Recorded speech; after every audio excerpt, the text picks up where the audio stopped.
Assalamualaikum warahmatullahi wabarakatuh. Innal hamdalillah nahmaduhu wa nasta'inuhu wa nastaghfiruh wa na'udzu billahi min syururi anfusina wa min sayyiati a'malina may yahdihillahu fala mudhillalah wa may yudlil fala hadiyalah. Asyhadu an la ilaha illallah wa asyhadu anna Muhammadan abduhu wa rasuluh la nabiyya ba'da. Pada kesempatan kali ini saya akan mencoba untuk menerangkan tentang akidah Ahlus Sunnah wal Jamaah dari pertemuan ke-1 sampai dengan pertemuan ke-12 dengan tujuan untuk memenuhi ujian akhir semester dengan dosen pengampu yaitu Dr. Ahmad Alim MA. Oke, sebelumnya perkenalkan, nama saya Muhammad Ridwan dari Fakultas Teknik dan Sains Prodi Teknik Elektro semester 1.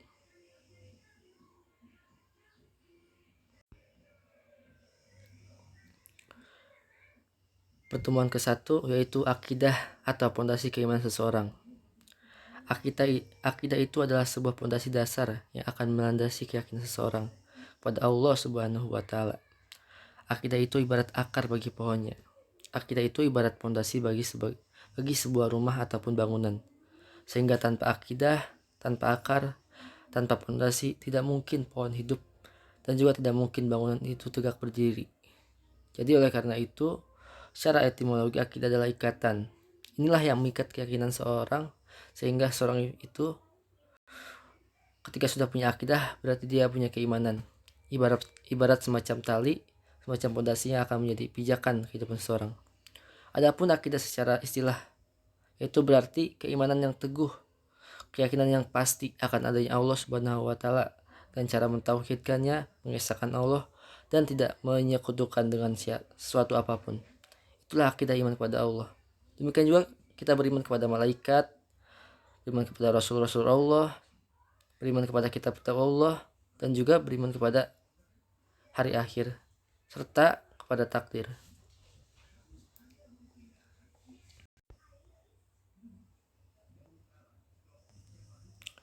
Berlanjut ke pertemuan kedua, yaitu tauhid. Tauhid merupakan dasar agama Islam. Secara persis diungkapkan dalam frasa la ilaha illallah, yaitu tiada Tuhan selain Allah. Beriman kepada Allah adalah tauhid, bahwa Allah Subhanahu wa taala menciptakan jin manusia adalah supaya mereka menyembah hanya kepada Allah dan tidak menyekutukannya dengan makhluk apapun. Wa ma khalaqtul jinna wal insa illa liya'budun, yang artinya tidaklah aku ciptakan jin dan manusia melainkan hanya untuk beribadah kepadaku. Surat Az-Zariyat ayat 56. Kalau manusia itu sudah syirik, maka manusia itu keluar dari fitrah kemanusiaannya, sehingga dia menyerupai hewan, bahkan lebih sesat daripada hewan, karena dampak kerusakannya lebih bahaya daripada hewan. Oke, berlanjut ke pertemuan ketiga, syahadatain. Syahadatain sebagaimana kita ketahui bahwa syarat orang disebut muslim atau mukmin, dia harus bersyahadat. Oke, berlanjut ke pertemuan ketiga, syahadatain. Syahadatain sebagaimana kita ketahui bahwa syarat orang disebut muslim atau mukmin, dia harus bersyahadat. Orang yang asal di luar Islam ketika mau masuk Islam, dia harus bersyahadat terlebih dahulu. Asyhadu alla ilaha illallah wa asyhadu anna Muhammadar Rasulullah. Ketika dia mengucapkan itu, maka dia menjadi seorang muslim. Dan supaya kita betul-betul menjadi seorang muslim yang kafah, yang secara totalitas kita berislam, beriman, maka kita harus beriman menghambakan diri hanya kepada Allah Subhanahu wa taala. Syahadat itu berasal dari bahasa Arab, yaitu syahida, yang artinya ia telah menyaksikan. Yang maknanya tidak ada sesembahan yang pantas disembah selain Allah. Lanjut ke pertemuan keempat, yaitu keutamaan Islam dan karakteristiknya. Islam sebagai agama wahyu yang memiliki keutamaan. Islam sebagai agama wahyu dan satu-satunya agama yang benar. Banyak di muka bumi agama-agama lokal, agama-agama produk jahiliyah yang tidak memiliki kitab suci dari Allah Subhanahu wa taala. Mereka mendasarkan keagamanya sesuai dengan logika saja. Tapi kalau Islamik, agama wahyu, Agama yang memang diturunkan oleh Allah Subhanahu wa taala yaitu suci. Islam ini adalah agama semua makhluk.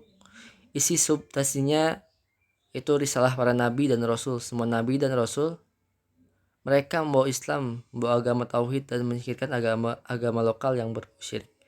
Tapi kita jangan pernah mengolok-olok keyakinan orang lain. Harus saling menghargai dan bertoleransi dalam beragama dan sosial. Prinsip kita yaitu lakum dinukum waliyadin. Bagiku agamaku, bagimu agamamu.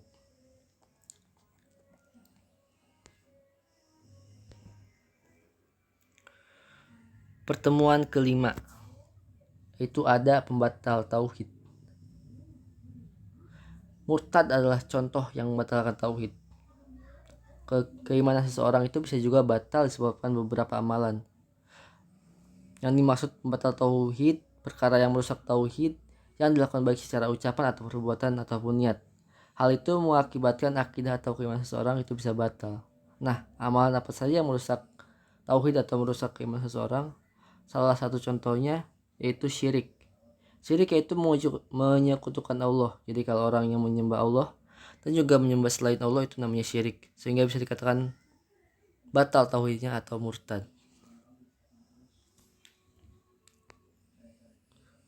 Berlanjut ke pertemuan ke-6 yaitu alam barzah. Alam barzah atau alam kubur ini termasuk hal yang goib yang gak bisa dilihat dari pandangan mata atau bisa dideteksi dengan panca indera. Sehingga salah satu kewajiban kita adalah dalam akidah adalah percaya dan beriman begitu kepada hal-hal goib. Barzah sendiri artinya sekat antara alam dunia dan alam akhirat. Manusia singgah di sana sudah ada sejak Nabi Adam hingga detik ini. Meski hanya menjadi tempat persinggahan, tetapi waktunya cukup panjang, bahkan kabarnya lebih lama dibandingkan di alam dunia.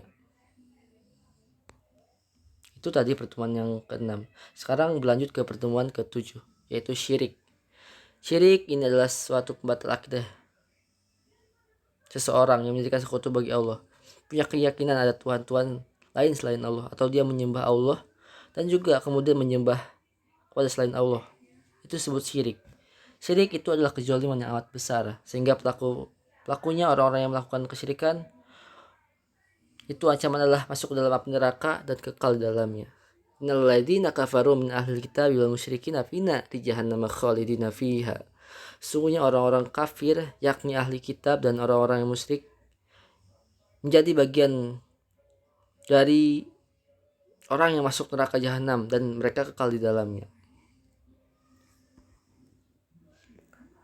Berlanjut ke pertemuan ke-8 yaitu menyangkut loyalitas seorang Islam. Memperjuangkan akidah dan mempertahankan jangan sampai akidah kita ditukar dengan hal yang sifatnya duniawi, itu dengan kepentingan pragmatis untuk mengikuti keinginan hawa nafsu.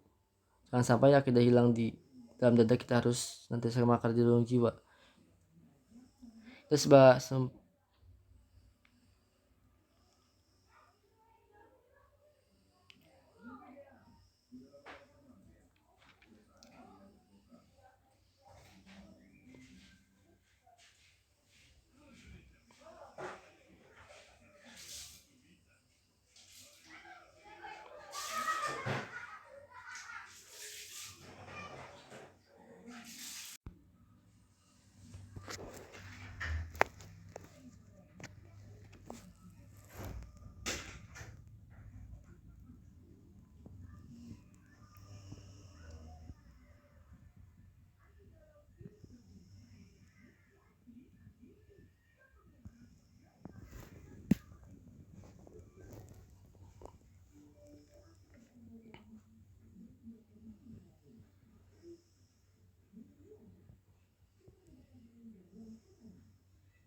Sehingga orang yang berakidah ini akan menjadi sosok muslim yang punya kepribadian yang mulia, soleh secara pribadi dan juga soleh secara sosial. Berlanjut ke pertemuan ke-10, yaitu toleransi.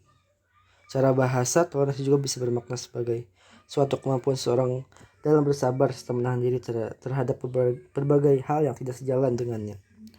Dengan hadirnya rasa toleransi ini pada diri setiap individu, maka berbagai macam konflik atau perbedaan yang tidak akan terjadi lagi. Toleransi juga memiliki makna sikap saling menghargai sekaligus menghormati atas setiap tindakan orang lain. Adapun Friedrich Hayler mengatakan jika toleransi merupakan sikap seseorang yang mengakui adanya pluralitas dalam agama serta menghargai pendapat para pemeluk agama tersebut.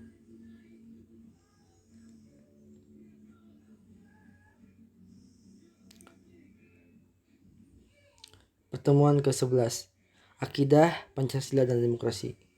Kita sebagai seorang muslim yang menjadi umat mayoritas di negeri yang tercinta, juga umat yang terbesar dari negara-negara tetangga yang mayoritas beragama muslim. Itulah negara kita terbesar di dunia yang mayoritas penduduknya umat Islam. Dan ini alhamdulillah kita patut untuk mensyukuri atas nikmat iman, nikmat keislaman dan juga kesatuannya. Saling tidak mengganggu antara umat beragama, saling berdampingan dan saling mengetahui posisi masing-masing. Sehingga negara Kesatuan Republik Indonesia menjadi contoh bagi negara yang lainnya dalam masalah menjalin toleransi. Hal ini tentu patut untuk kita jadikan sebagai contoh upaya bela negara yang kita cintai ini adalah sebagai negara yang besar, negara yang perlu, dan negara yang Tuhannya yang Maha Esa.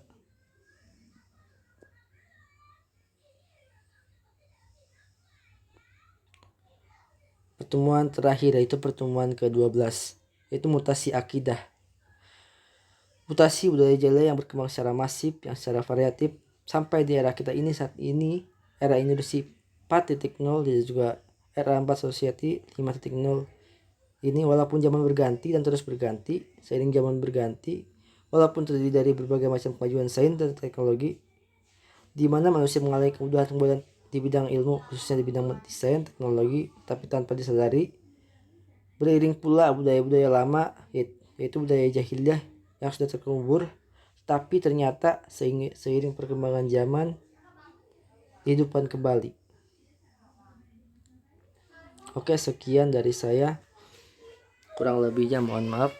Wabillahi taufik wal hidayah. Wassalamualaikum warahmatullahi wabarakatuh.